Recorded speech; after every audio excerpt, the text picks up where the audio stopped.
Hello. അപ്പോൾ നമ്മളിപ്പോൾ എത്തി നിൽക്കുന്നത് കൊർഫുഖാനിലാണ്. അപ്പോൾ കൊർഫുഖാനിലെ ഏറ്റവും ഫേമസ് ആയിട്ടുള്ള ടൂറിസ്റ്റ് അട്രാക്റ്റീവ് സ്പോട്ട് ആയിട്ടുള്ള 2 ഐറ്റംസിൻ്റെ മുമ്പിലാണ് ഞാനിപ്പോൾ നിൽക്കുന്നത്. ഫസ്റ്റ് കാണിച്ചത് കൊർഫുഖാൻ ആംഫി തിയേറ്റർ, പിന്നെ ഇപ്പോൾ കാണിക്കുന്നത് കൊർഫുഖാൻ വാട്ടർഫോള്. പിന്നെ ഇതെന്ന് പറയുന്നത് ബീച്ചാണ്. അപ്പം നൈറ്റ് ആയതുകൊണ്ട് നമുക്ക് ലൈറ്റ്സും കാര്യങ്ങളും ഒന്നും ഇല്ലാത്തതുകൊണ്ട് നമ്മൾ ബീച്ചിലേക്ക് ഇപ്പോൾ പോകുന്നില്ല. അപ്പോൾ നമ്മളുടെ ഡെസ്റ്റിനേഷൻ നമ്മൾ അന്വേഷിച്ച് വന്നത് ഇത് തന്നെയാണ്, കൊർഫുഖാൻ കൊർഫുഖാൻ വാട്ടർഫോള്. അപ്പം നമ്മൾ ആംഫി തിയേറ്റർ അങ്ങനെ അതിലേക്ക് അധികം പോകുന്നില്ല. കാര്യം എന്താണെന്ന് വെച്ചാൽ അത് നമ്മൾ ഈയിടെ കഴിഞ്ഞ ദിവസം ഡീറ്റെയിൽ ആയിട്ട് പോയി കണ്ടായിരുന്നു. അപ്പോൾ ഇന്ന് കുഞ്ഞ് നല്ല ഉറക്കം, സൈറു നല്ല ഉറക്കം. അപ്പോൾ അവളെ സ്ട്രോളറിൽ സേഫായിട്ട് കിടത്തി ടർക്കിയൊക്കെ വിരിച്ചതിന് ശേഷം അവളെയുമായിട്ടാണ് നമ്മൾ അങ്ങോട്ടേക്ക് സ്പോട്ടിലേക്ക് പോകുന്നത്. അപ്പോൾ നമ്മൾ ഈ വാട്ടർഫോൾ എന്ന് പറയുമ്പോഴത്തേനും UAE തന്നെ ഏറ്റവും ലാർജസ്റ്റ് ആയിട്ടുള്ള മാൻമെയ്ഡ് വാട്ടർഫോളാണ് കൊർഫുഖാനിലെ ഈ ഒരു വാട്ടർഫോൾ എന്ന് പറയുന്നത്. പിന്നെ ഇതിനെ സംബന്ധിച്ച് പിന്നെ പറയുകയാണെങ്കിൽ നമ്മുടെ ഷാർജ റൂളറാണ് ഇത് ഇനാഗുറേറ്റ് ചെയ്തത്. അപ്പോൾ അതിൻ്റെ കൂടുതലായിട്ടുള്ള ഡീറ്റെയിൽസിലേക്കൊന്നും ഞാൻ പോകുന്നില്ല.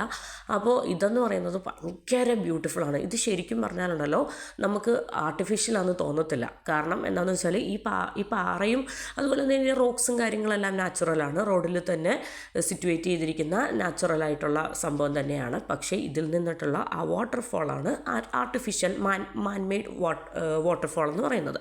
അപ്പം ഇത് എന്താ സംഭവം എന്ന് പറഞ്ഞാൽ ഇതിൻ്റെ ആ നാച്ചുറൽ ലുക്ക് നിലനിർത്താൻ വേണ്ടിയിട്ട് അവർ എന്ത് ചെയ്തിട്ടുണ്ട്, കംപ്ലീറ്റ് ആയിട്ട് വാട്ടർഫോൾ സെറ്റ് ചെയ്തിട്ടില്ല. ബിറ്റ്വീനിൽ, അതായത് ലെഫ്റ്റ് സൈഡിലും റൈറ്റ് സൈഡിലും നമ്മുടെ ആ ഒരു റോക്സ് ആ ഒരു സെറ്റപ്പ് കാണാം. എന്നാൽ ബിറ്റ്വീനിൽ വാട്ടർഫോൾ ആയിട്ടാണ് സെറ്റ് ചെയ്തിരിക്കുന്നത്. അപ്പോൾ ആ വാട്ടർഫോളിൻ്റെ കുറച്ചപ്പുറത്തായിട്ട് ഒരു ലൈറ്റും എഫക്ട്സും സെറ്റപ്പും ഒക്കെ കണ്ടപ്പോഴത്തേനും ഞാനിത് അങ്ങോട്ട് ഒന്ന് പോവുകയാണ്. ജസ്റ്റ് അവിടെ എന്താണെന്ന് എനിക്ക് കാണാൻ നിങ്ങളെയും കൂടെ ഒന്ന് കാണിക്കാമെന്ന് വിചാരിച്ചു. അപ്പോൾ ആ പാറയുടെ കെട്ടിൻ്റെ ഉള്ളിൽ തന്നെ അത് ഉണ്ടാക്കിയിരിക്കുന്ന അതിൻ്റെ ഒരു കൺസ്ട്രക്ഷനൊക്കെ കണ്ടപ്പോൾ ഭയങ്കര ഒരു അത്ഭുതം തോന്നി കേട്ടോ.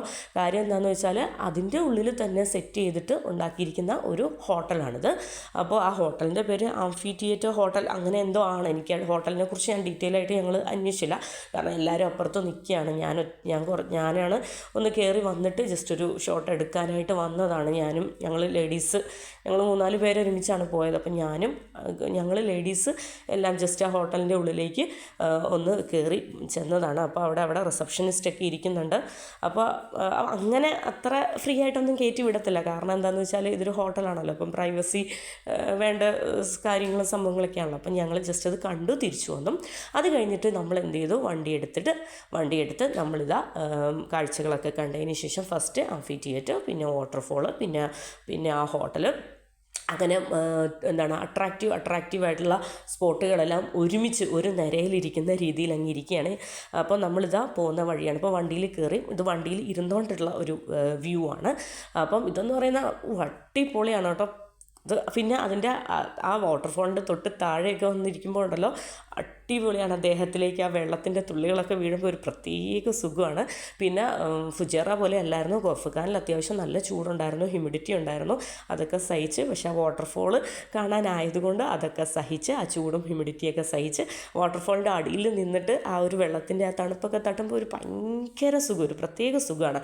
അപ്പോൾ നമ്മുടെ പരിപാടികളൊക്കെ കഴിഞ്ഞ് നമ്മളിതാ ഇനി ഫുഡ് അടിക്കാൻ പോവുകയാണ്. അതിനുശേഷം